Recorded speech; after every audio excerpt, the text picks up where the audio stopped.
Nah, di tahun 2024 ini Pak Herman, program Jaminan Kesehatan Nasional atau JKN ini kan memang sangat-sangat membawa manfaat yang semakin optimal bagi seluruh masyarakat Indonesia khususnya. Apa saja sih Pak manfaat utama yang diperoleh oleh peserta JKN di tahun 2024 ini? Ada apa saja peningkatannya Pak?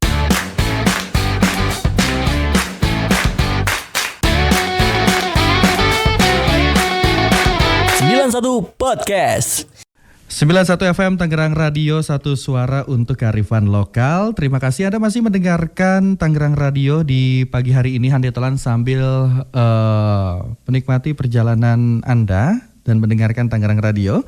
Kita akan talk show Handetolan bersama BPJS Kesehatan. Dalam hal ini sudah bersama kami di studio Bapak Herman Indratmo. Beliau ini sebagai Kepala Cabang BPJS Kesehatan Tiga Raksa Kabupaten Tangerang. Selamat pagi Pak Herman. Selamat pagi Mas Andre. Ketemu lagi kita ya Pak. Ketemu lagi Mas Andre. Kabarnya sehat Pak? Ya alhamdulillah sehat. Hari ini apa aktivitasnya Pak sebelum ke studio? Ya biasa kita ada arahan setiap pagi kepada seluruh karyawan. Apalagi ini menjelang akhir tahun di mana memang fokus kita untuk target-target di tahun 2024 ini harus tercapai ya untuk Pak. Masyarakat yang mendapat layanan lebih baik lah, harapannya seperti itu. Dan betul kata Pak Herman, kita sudah memasuki di akhir tahun 2024 nih Pak. Makanya talk show kita pagi hari ini akan overview program JKN di tahun 2024. Nah langsung saja nih Pak. Penyelenggaraan program JKN ini kan sudah berjalan selama 1 dekade lah ya. Nah, secara kepesertaan, berapa jumlah cakupan peserta JKN di Indonesia, khususnya tentu di Kabupaten Tangerang? Ya, baik Mas Andri, ini memang capaian yang tidak datang dengan mudah, gitu ya. Bahwa kalau dari data yang ada saat ini terupdate, bahwa jumlah peserta BPJS Kesehatan, artinya masyarakat penduduk Indonesia yang sudah terdaftar itu sebanyak 278 juta.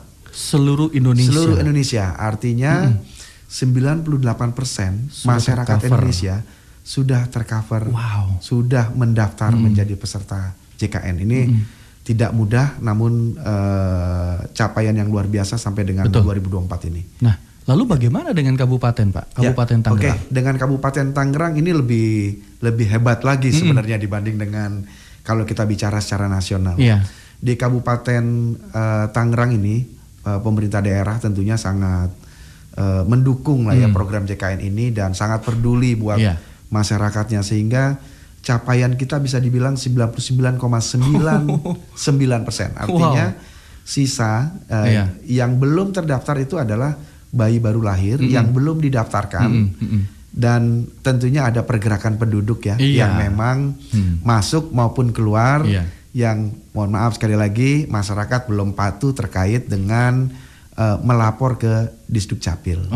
Jadi datanya tuh mungkin masih di sini atau jadi sudah untuk keluar. Kabupaten ini saya lebih percaya bicaranya 100% sebenarnya sudah tercover dengan UHC non cut off yang privilege yang kami keluarkan. Karena begini Pak, walaupun UHC ini adalah program nasional yang harus diterapkan di setiap daerah ya Pak, kabupaten kota khususnya.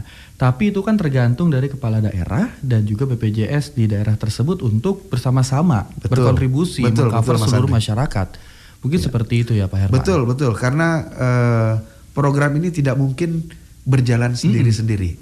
Semua harus berkolaborasi, harus berkontribusi tentunya dari sisi iuran maupun edukasi. Ini sangat penting, dan saya sangat bersyukur ya sebagai kepala cabang di Kabupaten Tangerang ini berkolaborasi dengan Pemda Kabupaten Tangerang yang menurut saya sangat kooperatif untuk program ini. Baik. Di tahun 2024 ini Pak, Kabupaten Tangerang mulai ada pergerakan untuk mengcover semua masyarakatnya dengan BPJS Kesehatan. Kira-kira di bulan apa itu Pak, di tahun 2024 ini? Mengcover seluruh penduduk tentunya ya. Ini bertahap tentunya seperti itu Mas Andria. Artinya kita sesuai dengan RPJMN dari pusat tentunya yang menargetkan bagaimana nanti cakupan sampai dengan universal health coverage 100% penduduk Indonesia itu tentunya itu sesuai ya, tentunya itu menjadi sasaran utama kita gitu ya. Namun memang nggak mudah karena memang wilayahnya Indonesia ini cukup luas, sangat luas dan budayanya juga berbeda. Jadi tentunya kepedulian dan tantangannya ya untuk membangun universal health coverage 100% se-Indonesia ini challenge-nya luar biasa. Dan sekarang sudah mencapai 99 sekian 98% persen. Ini sudah sangat luar biasa berarti ya Pak Herman. Betul. Baik. Nah, di tahun 2024 ini Pak Herman, program Jaminan Kesehatan Nasional atau JKN ini kan memang sangat-sangat membawa manfaat yang semakin optimal bagi seluruh masyarakat Indonesia khususnya. Apa saja sih Pak manfaat utama yang diperoleh oleh peserta JKN di tahun 2024 ini? Ada apa saja peningkatannya Pak? Ya, tentunya BPJS ini ingin memberikan yang terbaik.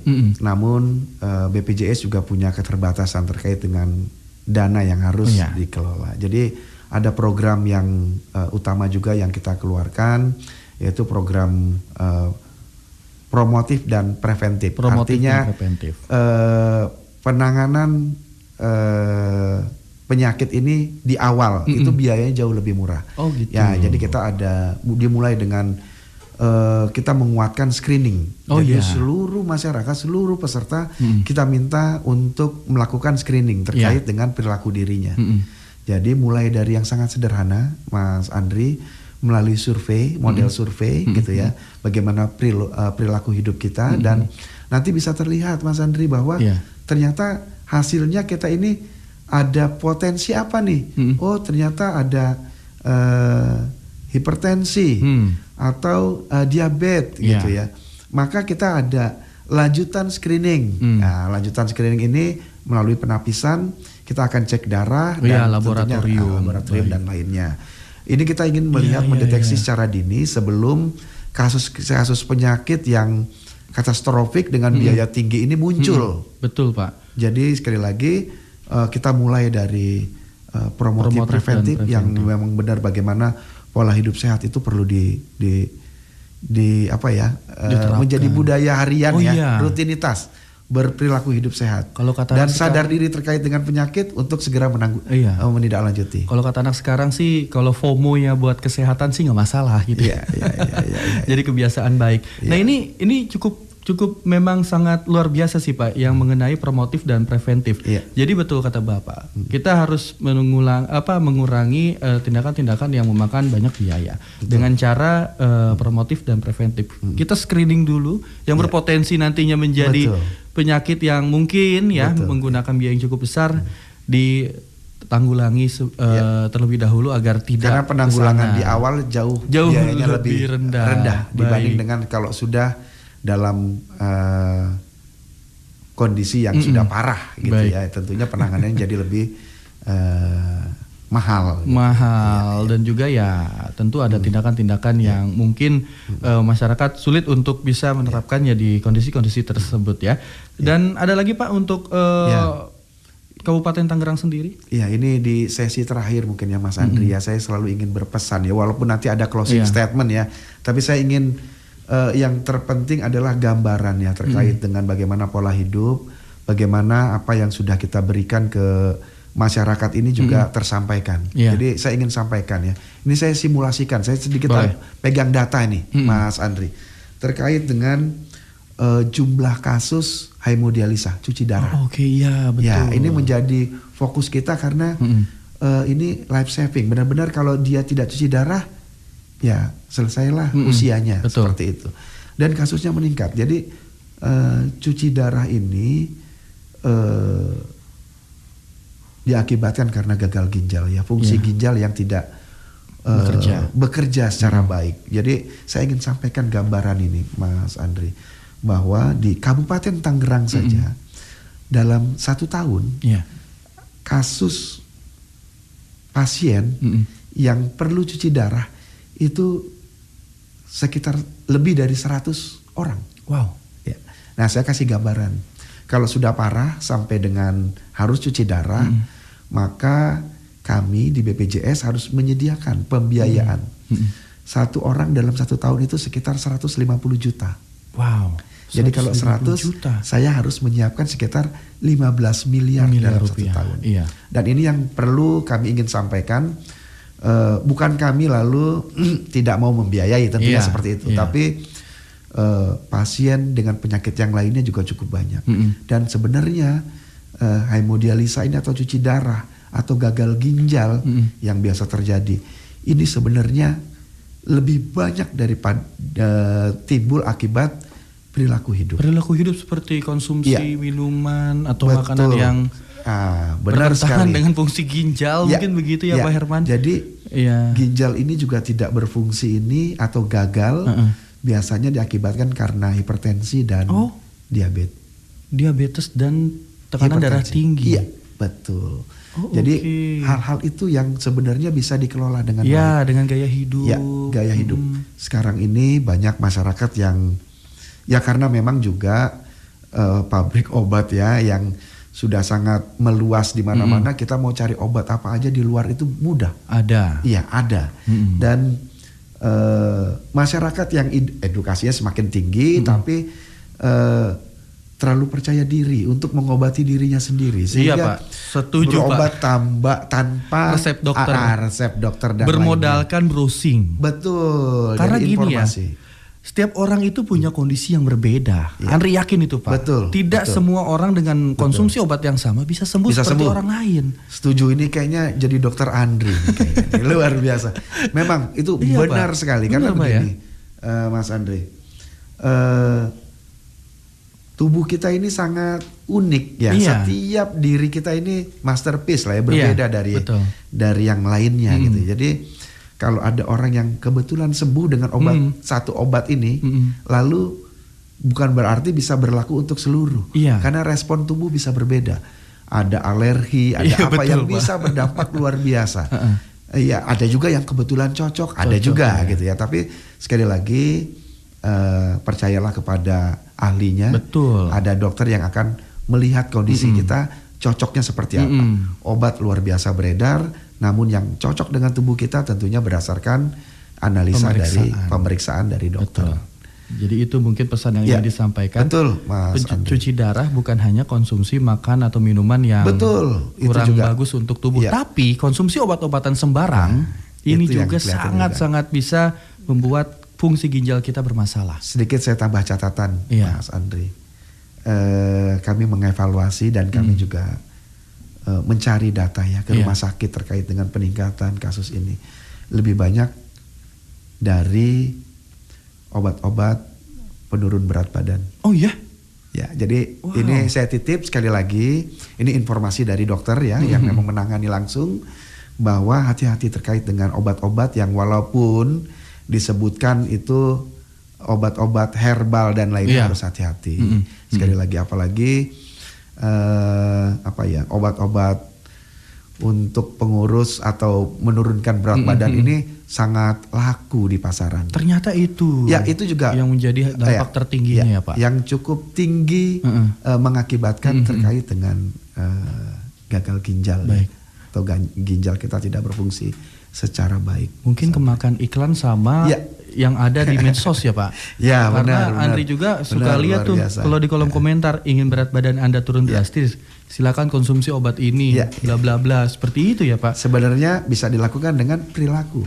Olahraga, exercise yang baik, lalu menjaga pola makan. Arti kembali lagi sebenarnya tidak salah punya keinginan untuk bertubuh ideal. Namun dengan cara yang baik. Dan benar. Jangan merasa saat ini berhasil, di akhir nanti kecewa atau menyesal gitu. Betul Pak. Jadi ini yang ingin disampaikan mungkin kita bisa melakukan tindakan penanganan lebih dini dengan tidak mengkonsumsi obat-obatan tanpa resep dokter Walaupun banyak iklan yang bilang aman 100% herbal, belum tentu karena kita nggak tahu proses pembuatannya seperti apa.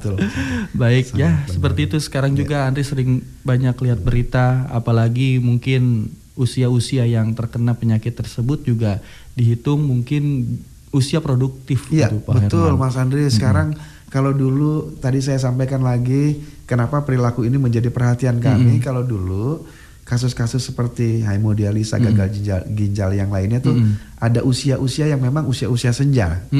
Kalau sekarang seperti Mas Andri bilang, kalau kita ke rumah sakit kita lihat dan banyak sekali klub-klub ya, klub-klub hemodialisa di setiap rumah sakit yang memang melayani hemodialisa, kita lihat ternyata anggotanya masih sangat usia produktif. Usia-usia muda gitu ya, gitu Mas Andri. Baik, apakah ini menjadi salah satu concern Pak dari BPJS Kesehatan mengenai penanganan maupun hal-hal yang perlu diatasi untuk memastikan keberlanjutan dari program JKN? Ya ini Mas Andri, bahwa program ini sangat baik ya, bukan karena saya orang BPJS, tapi bisa dilihat gitu ya di lapangan, antusias masyarakat yang selama ini tidak berani mengakses rumah sakit saat ini sudah mengakses rumah sakit, Mas Andri. Baik. Jadi sekali lagi program ini bagus, bagus buat masyarakat, bukan sekedar BPJS sebagai penyelenggaranya ya. Namun begini, kita lihat ya, teknologi kesehatan itu pesat sekali sangat tumbuhnya. Lalu penelitian juga sangat banyak cepat gitu ya. Dampaknya apa Mas Andri?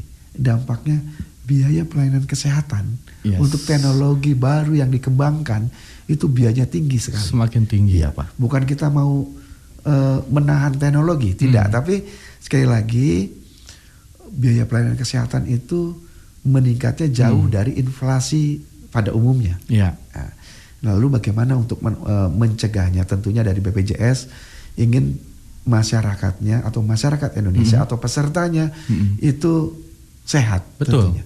Sehat. Karena tadi saya sampaikan kalau satu pasien hemodialisa harus memakan biaya 150 juta. Artinya untuk mencari 150 juta kita harus cari berapa orang yang sehat untuk membiayai satu orang yang sakit. Gitu. Jadi ini baru satu kasus hemodialisa, belum cancer dan yang lainnya. Sedangkan biaya yang kita keluarkan setiap bulannya untuk BPJS itu tidak mahal. Ya, betul. Ini yang saya ingin menyampaikan Mas Andri, bahwa untuk program ini bisa berkelanjutan tentunya Mas Andri, kami mohon kontribusi kepada seluruh lapisan masyarakat, seluruh stakeholder yang ada, dan tentunya seluruh masyarakat Indonesia. Yang pertama begini Mas Andri. Kalau kita bicara segmen PPU ya, artinya pekerja penerima upah, tolong untuk pemberi kerja gitu ya, berkontribusi ya, artinya ikut bantu mendaftarkan sesuai dengan jumlah karyawan yang memang bekerja ya untuk dirinya gitu ya. Jaminkan, berikan jaminan pelayanan kesehatan yang melalui program JKN ini yang menurut saya juga tidak terlalu tinggi gitu ya dibanding dengan resiko yang harus dihadapi. Betul. Itu yang pertama. Lalu yang kedua, memang ini yang utama harusnya sebenarnya adalah pemerintah daerah. Tadi saya bilang bahwa kalau kita lihat secara nasional itu 96,8 juta dibiayai oleh APBN. Dan kita di sini 340.000 masyarakat kabupaten itu iurannya dibayarkan oleh APBD Pemda. Ya, artinya terus gitu ya ditingkatkan anggaran ini untuk memberikan layanan terbaik karena masyarakat di kabupaten ini juga meningkat. Jumlahnya bertambah. Jadi harus disiapkan dari sisi anggaran dengan komitmen penuh bahwa kita akan memberikan ke depan ini layanan terbaik buat masyarakat. Jadi kontribusi yang kedua yang tadi saya sampaikan, bagaimana pemberi kerja, bagaimana pemerintah daerah pusat itu jadi penting, dan ini yang ingin saya himbau kepada masyarakat secara umum. Tidak akan mungkin program ini bisa berjalan hanya mengandalkan dua segmen yang tadi saya sampaikan, untuk pemberi kerja atau pemerintah. Jadi tetap kita harus berkontribusi untuk segmen peserta mandiri Mas Andri, yang saat ini kesadarannya terkait dengan membayar iuran dan sadarnya kalau sudah sakit aja Mas Andri. Pas lagi butuh ya. Saat butuh. Jadi sekali lagi ini yang ingin saya angkat bahwa saya ingin sampaikan sedikit, nggak apa-apa angkanya, Mas Andri. Silakan Pak. Bahwa kami butuh ya program ini berjalan dengan baik, dan saya ingin sampaikan untuk peserta mandiri yang menunggak di Kabupaten Tangerang saja.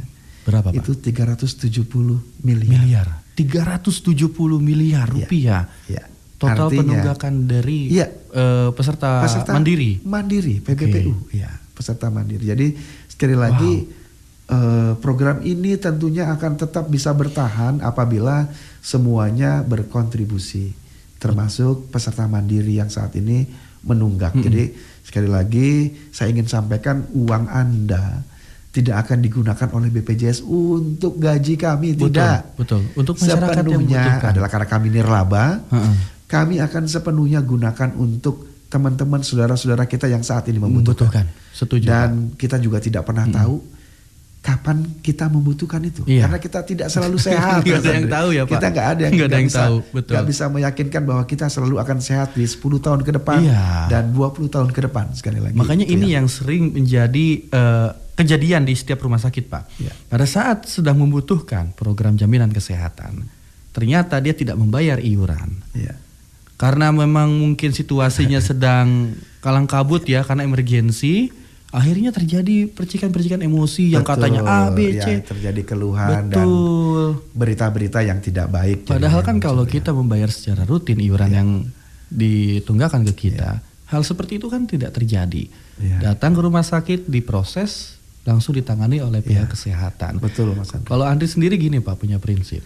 Gua bayar tiap bulan biar ini BPJS biar nggak kepake.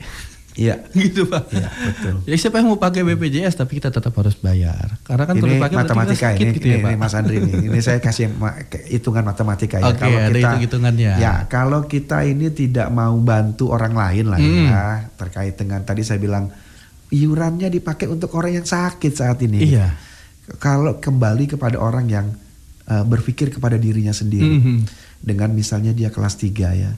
Dia bayar 35.000 saat ini Mas Andri. Setiap bulan. Hitunglah misalnya 20 tahun dia nggak pernah sakit. Lalu selanjutnya dalam 20 tahun dia sakit. Ya tadi saya sampaikan misalnya cuci darah atau ya bisa lebih parah. Mohon maaf ya, artinya kita tidak menginginkan ini. Tapi kita nggak pernah tahu juga akan terjadi atau tidak. Kalau kita mengalami cancer, kalau kita mengalami stroke dan lainnya. Saya sudah berhitung gitu ya, 35.000 kali 20 tahun itu tidak akan pernah cukup untuk tidak bisa menutupi diri kita sendiri. Baik. Jadi kita butuh orang lain juga. Itu ini gotong royong ya Pak? Ya. Jadi konsep gotong royong itu sangat nyata di BPJS. Dengan kelas 3 itu kalian nabung selama 20 tahun untuk membayar perawatan di rumah sakit, obat dan sebagainya, itu nggak nutupin. Kalau Anda nggak dibantu orang lain juga ya. Wow, itu Anda telan, itu hitung-hitungan sederhana. Jadi ya untuk peserta mandiri yang masih menunggak, mungkin bisa membayar iurannya, karena juga dalam pembayaran iuran kalau misalnya terkendala ada beberapa hal, sekarang banyak program yang bisa membantu itu. Salah satunya program ini ya Pak, yang pembayaran rehab. Nah itu juga kan membantu. Bisa secara bertahap. Betul. Ya, bisa dicicil lah. Bisa dicicil kayak ya, gitu. Mas Andri, kita memberikan kemudahan-kemudahan lah ya, bahwa program ini harus tetap berjalan. Ada satu sedikit lagi yang ingin saya sampaikan Mas Andri. Silakan, ini bentuk komitmen kami ya. Artinya di 2024 ini apa yang kami siapkan gitu ya. Jadi saya ingin sampaikan data secara nasional dulu Mas Andri. Silakan Pak. Terkait dengan fasilitas kerjasama ya. Jadi kita ini bekerja sama dengan fasilitas kesehatan di tingkat pertama, gitu ya, artinya di klinik, puskesmas, dokter praktek perorangan, gitu ya, itu se-Indonesia itu sudah dengan 23.424 FKTP.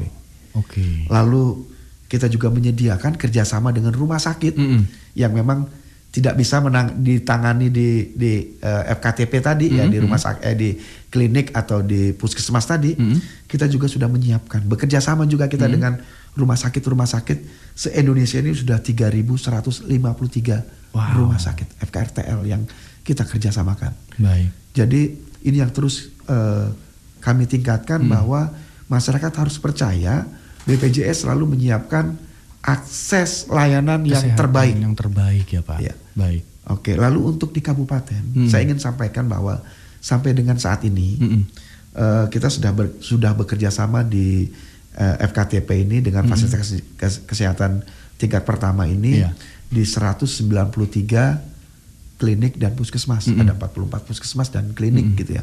Totalnya ada 193.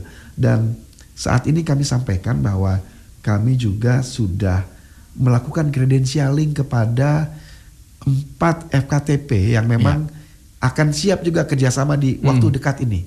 Jadi target kami di tahun 2024 ini 197 FKTP yang akan kerjasama yang siap melayani masyarakat peserta JKN di kabupaten ini. Betul. Sedangkan rumah sakit kami sudah kerjasama dengan 30 rumah sakit. Ya, jadi sekali lagi kami terus BPJS selalu berupaya memberikan yang terbaik buat peserta dari sisi akses dengan memperbanyak fasilitas kerjasama dan tentunya juga meningkatkan mutu, Mas Andri. Dan juga memudahkan pelayanan ya Pak. Ya, itu yang luar biasa akses juga. Tadi. Banyak sekali akses yang bisa masyarakat tempuh untuk mendapatkan informasi maupun pelayanan bersama dengan BPJS Kesehatan. Iya. Jadi kalau banyak sekali keluhan di luar sana, Mas Andri, bahwa sering ditolak karena kamar penuh dan lainnya, itu menjadi catatan kami. Walaupun memang kalau kita hitung rasio ya kebutuhan tempat tidur di kabupaten ini memang masih sangat jauh ya. Kami harus bekerja sama dengan dinas kesehatan ya, bahwa kebutuhan ini harus segera terpenuhi. Apalagi kita mau ke arah nanti kris ya, kelas rawat gitu ya di 2025 di bulan Juli target kita akan berjalan. Ya tentunya fasilitas tempat tidur ini harus segera kita siapkan, Mas Andri. Tidak mudah karena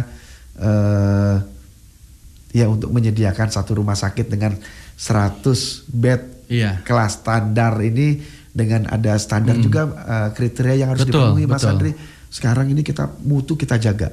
Jadi di kelas standar nanti antar bed itu minimal 1,5 meter jaraknya. Iya. Oke. Ventilasinya harus ada, kamar mandinya berarti harus bersama-sama dengan tim akreditasi nanti. Betul, gitu ya, Pak? Semuanya dijaga secara baik sehingga layanan mutu, layanan kepada peserta ini terstandar, Mas Andri. Baik. Dan tentunya di Kabupaten Tangerang juga kita di RSUD sudah ada 4 ya Pak. Dan semoga ini juga bisa membantu untuk mengurangi dengan bekerja samanya Rumah Sakit Umum Tiga Raksa kemarin. Oh iya sudah ya Pak ya? Oh iya kemarin ya sana. Baik. Dan tentunya Pak Herman ini luar biasa sekali. Betul, Andri mendapatkan poin yang sangat penting di pembahasan kita bersama dengan Pak Herman BPJS Kesehatan ya di cabang Tiga Raksa Kabupaten Tangerang adalah kita harus tetap menjaga kesehatan Handetolan, karena sekali lagi dengan Anda misalnya membayar kelas 3 itu dengan harga 35.000 rupiah. Karena kalau Anda kalikan tidak mengcover lah. Tapi dengan bantuan peserta JKN yang lainnya, fasilitas dan jaminan kesehatan Anda akan dipenuhi oleh BPJS Kesehatan. Asal apalagi untuk peserta mandiri untuk bisa membayar secara rutin iuran bulanannya. Betul sekali Mas Andri. Luar biasa Mas Andri. Mudah-mudahan miliar lebih ya Pak. 370 miliar yang saat ini sampai dengan akhir tahun ini harus kami kejar terus gitu ya. Selalu mengedukasi ke setiap tempat dan acara gitu ya untuk menjaga program ini bisa berjalan dengan berkelanjutan. Semoga masyarakat bisa semakin sadar akan kesehatan dan juga tanggung jawabnya untuk bayar iuran setiap bulan. Terima kasih Pak Herman. Ini luar biasa, sangat menginspirasi untuk di akhir tahun 2024.